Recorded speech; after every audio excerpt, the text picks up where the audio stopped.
Hi, family.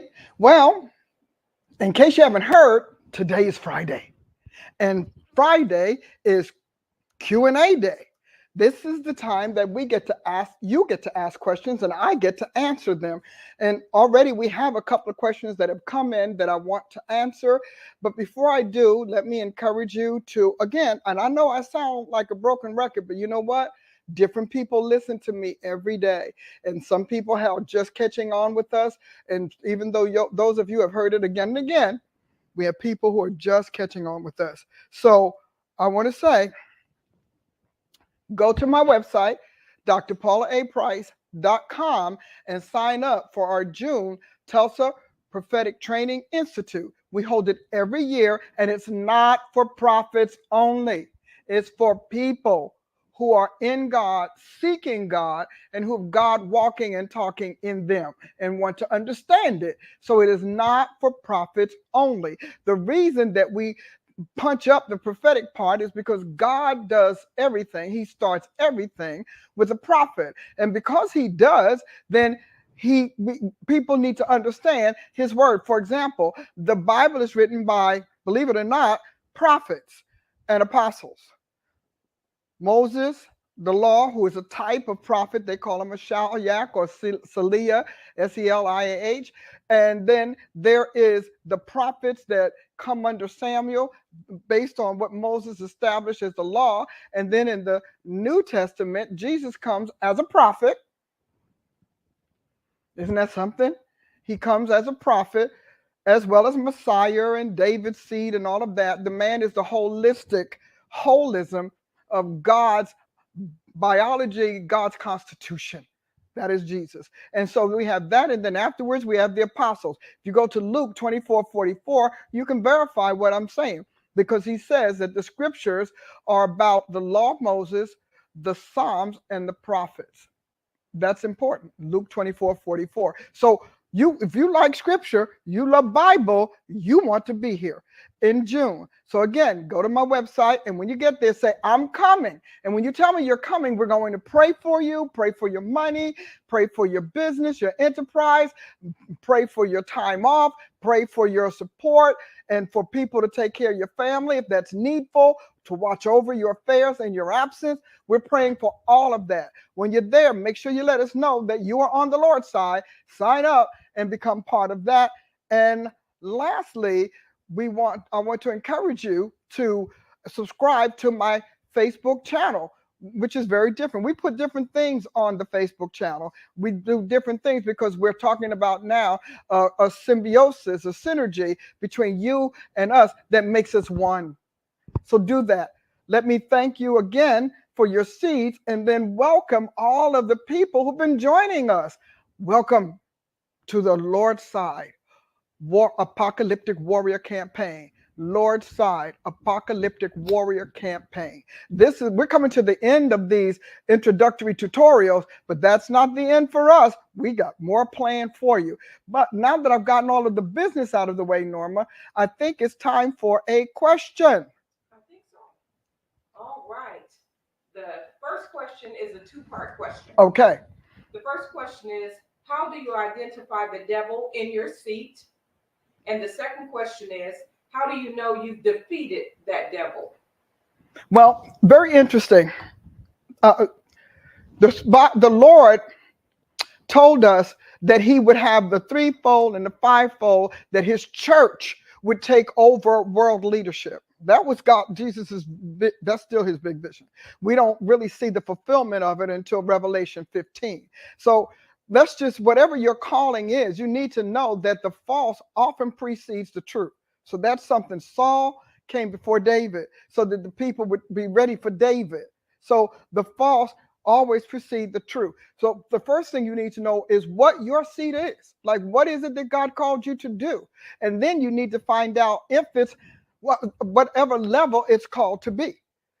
Because the Bible says in Ephesians 6 that we wrestle not against flesh and blood, but against principalities and powers and thrones and dominions and spiritual hosts of wickedness in heavenly places. So we know they're in our seed by the fruit. You shall know them by their fruit.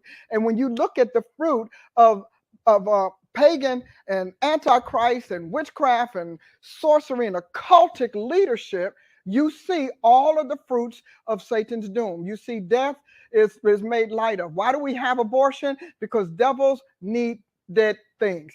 Death is made. Why do we have diseases? We know that. Why do we have so much error, erroneous wisdom, erroneous instruction, perverted academics and curricula? All of that shows us why. Because God said this devil came but for to steal, kill, and destroy. But I've come that they may have life and have it more abundantly. And so look at our world right now. Death this and death that, drugs. We have the whole cannabis thing going on. So it's very easy once you learn who you are in God, why God is putting you in this place. Like Paul said, that I magnify my ministry, and God is I'm here to first. What is the second? Back up. 2 Corinthians 10.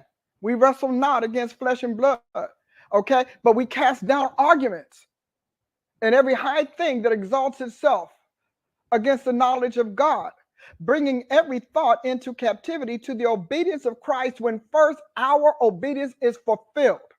We must first do it. The Bible said Jesus learned his leadership by what he suffered.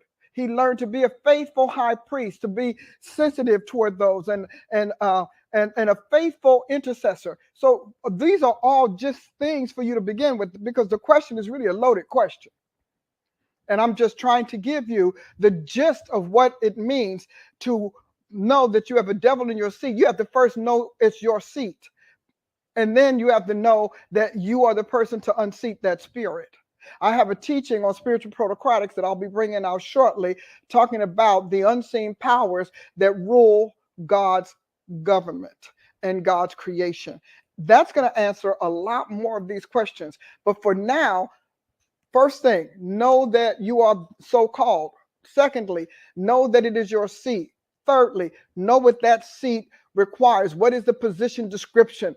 What is the issues that you are going to address? And then lastly, knowing how to prepare yourself for it. And well, I say lastly, but really sixth on this is knowing what the spiritual uncleanness is that makes your rise and your taking over it essential. All right, ready for question? The next question. All right, the next question. How do you know you've committed a spiritual blunder in your youth or out of ignorance? Well, the first thing about a spiritual blunder, if we just want to go whatever, is getting pregnant out of season. That's a spiritual blunder. It's not a fatal one, but it is a spiritual blunder, because now you have to pursue life, finish school and destiny with a child. So that's one. Getting into a fight and being maimed, driving recklessly. That is another spiritual blunder. And then you have an accident, or you end up getting a record, getting tied up with the wrong person. Because there are some things that guarantee a blunder. Getting tied up with the gangs or your friends. That is a whole other one. We've already talked about the Esau blunder, that, I'm not going to I'm going to sell my birthright for some red stew. And then there was in the Bible who God was in a mode to reproduce, and he let his seed fall to the ground. God killed him. Eli committed a spiritual blunder by not raising his children and letting them profane and blaspheme God. Those sons are the ones that God had to judge.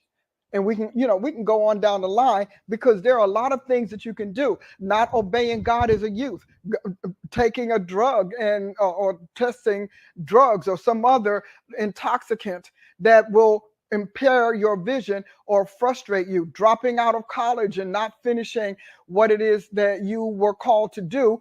I'm just not going to finish. Just flat out not being a finisher of what you start. So those are some of the things that you can do as a youth that will change the course of your destiny.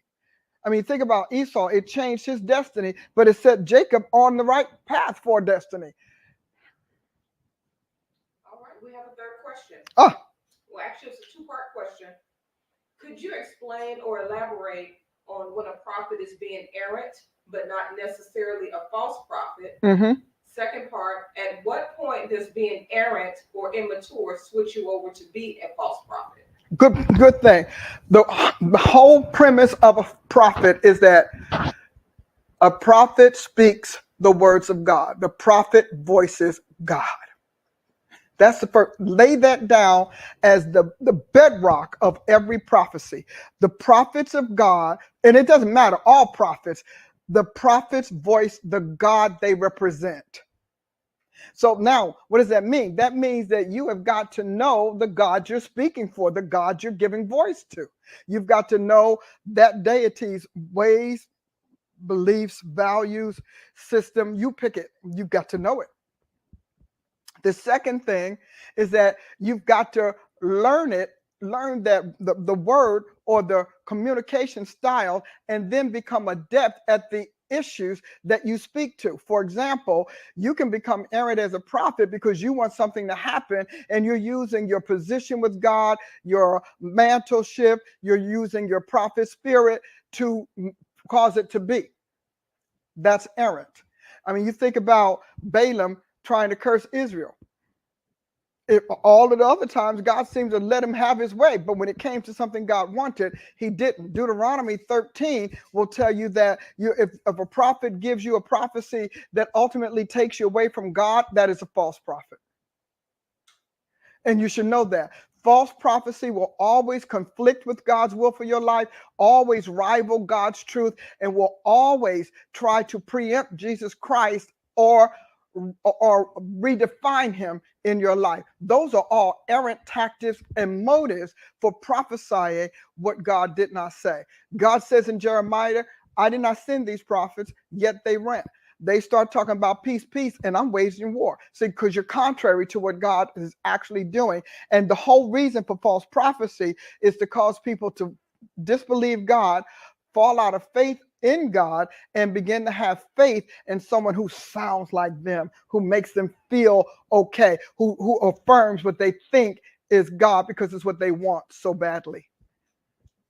Mm-hmm. So I'm done. That was the last one. Okay, well, I did well. Hey, it's over. I've done my job. I'm excited.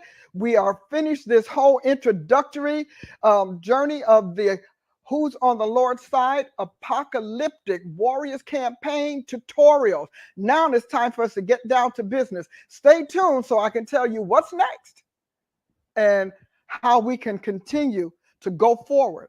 Until then, though, I want to say, we're on the Lord's side, so we're standing with him.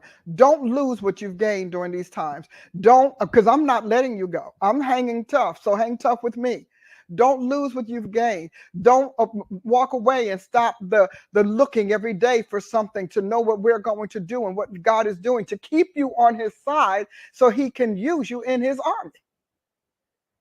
Again, share, so, and by all means, let's stay together, standing on the Lord's side. That means let's back God, back Jesus, and stop being pushed back into darkness by his adversary. God bless you. See you next time. Forever.